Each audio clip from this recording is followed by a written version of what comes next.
Hello, my dear friends.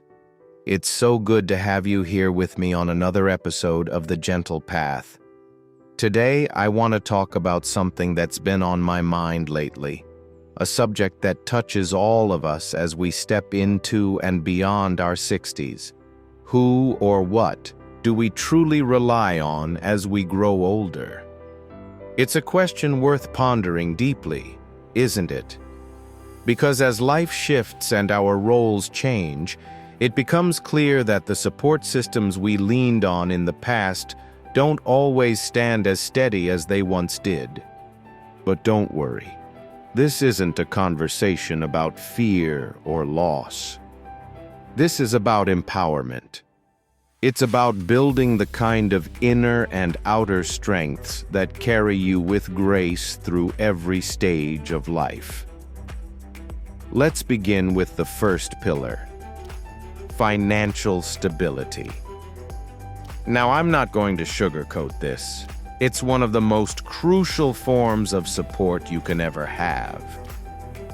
Money doesn't buy happiness, they say, and that's true. But it buys peace of mind, the kind that lets you sleep at night knowing you have a safety net. Just think about how unpredictable life can be. A sudden medical bill, a home repair, or even helping a loved one out in times of need. Without a secure financial foundation, life's challenges can feel overwhelming.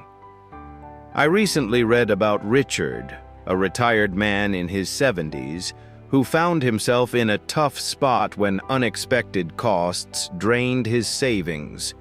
He had relied on the hope that his children could help, but they were dealing with financial struggles of their own. It wasn't a lack of love, just the reality that everyone has their own responsibilities. So here's my gentle nudge to you. Take a moment to reflect. Do you have enough saved for the unexpected? Are your retirement resources steady? If not, it's never too late to take steps, whether that means downsizing, budgeting more effectively, or seeking advice from a financial planner. The AARP has some wonderful resources to help older adults take control of their financial futures. Remember, financial security isn't about being rich.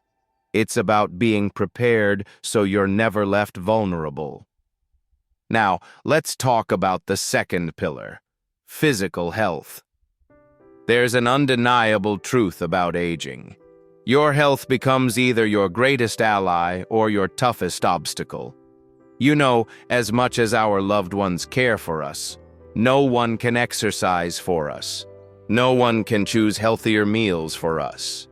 It's a responsibility that falls squarely on our own shoulders. But isn't that also empowering?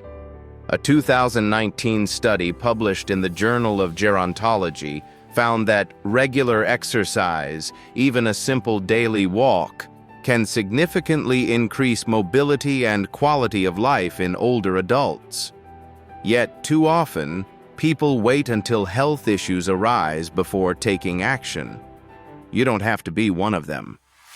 I remember reading about Carl, a man who had once been so full of energy in his younger years, but let his fitness slip after retirement. By the time he realized it, tasks he once took for granted, like gardening or walking upstairs, had become difficult. Carl's story is a cautionary tale, but also an inspiring one. When he decided to change his habits, even small shifts like morning stretches or preparing nutritious meals began to make a difference. If there's a sign your body is giving you, a persistent ache, fatigue, or even just a feeling of sluggishness, don't ignore it. Start today. Treat your health as the loyal companion it can become. The third pillar is one close to my heart: your social circle.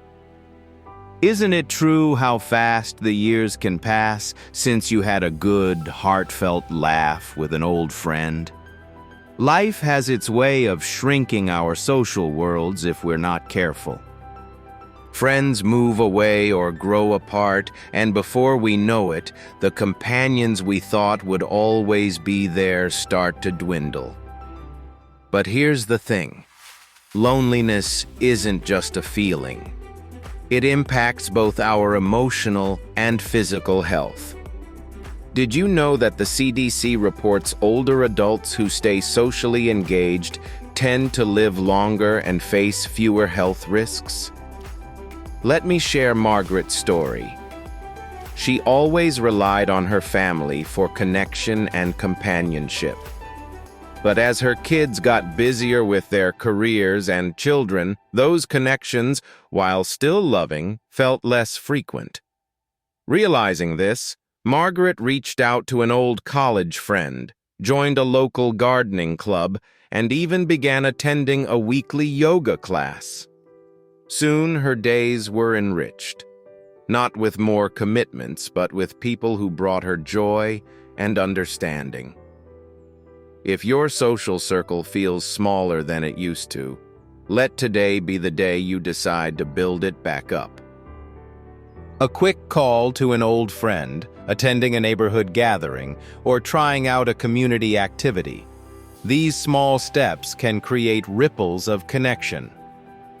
Next, let's move to the fourth pillar. Finding a sense of purpose. This one runs so deeply in all of us, doesn't it? When the routines that once defined us fade away, whether it's a job, parenting, or caregiving, it's easy to feel unmoored. But here's the truth. Purpose doesn't evaporate as the years pass. It evolves. George, a retired engineer I read about, found himself restless after leaving his steady job. With nothing filling his days, he began feeling adrift. Then he started volunteering at a local school, passing on his knowledge to young kids. Suddenly, his mornings were filled with direction and joy. Purpose doesn't have to come from monumental projects. It can be the smallest thing, like tending to a garden, painting, or mentoring a friend.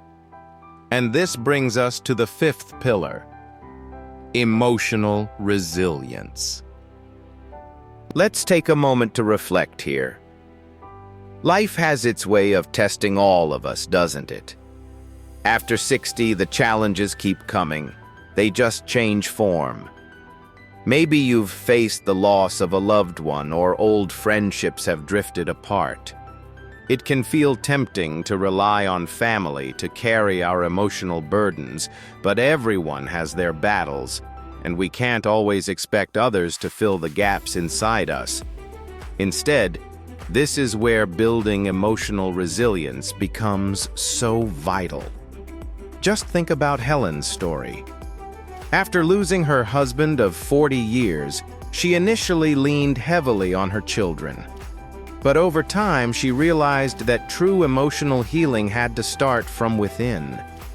Through journaling and joining a support group, she found ways to honor her grief while rebuilding her inner strength. Remember, resilience doesn't mean ignoring pain. It means learning to sit with it, let it teach you, and then gently move forward. Finally, the sixth pillar: adaptability. Life changes. It's perhaps life's one constant. Whether it's losing old routines, adjusting to retirement, or finding new ways to connect, those who embrace change with open hands always thrive the most. Take Frank, for example. Losing many of his close friendships in his 70s left him feeling isolated. But instead of resigning himself, he learned how to connect digitally, joining online groups and exploring new hobbies. Frank chose to grow with the changes rather than be defeated by them. The takeaway? Adaptability isn't just about survival. It's about finding joy in transformation, opening new doors, and seeing every stage of life as an opportunity for growth. So, my friends, as you reflect on these 6 pillars, financial stability, physical health, your social circle, purpose, emotional resilience, and adaptability, I hope you'll feel not just prepared, but inspired. After all, the most reliable support isn't something you find in others. It's the foundation you build for yourself, one thoughtful choice at a time. Take heart that as long as you nurture these pillars, you're never powerless, never unprepared, and certainly never alone. Until next time, I'm so grateful you joined me today. Please remember, your thoughts mean so much.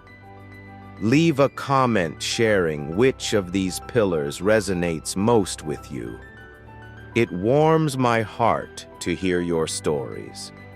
And as always, if you found this conversation helpful, share it with someone you care about. Let's keep walking the gentle path together.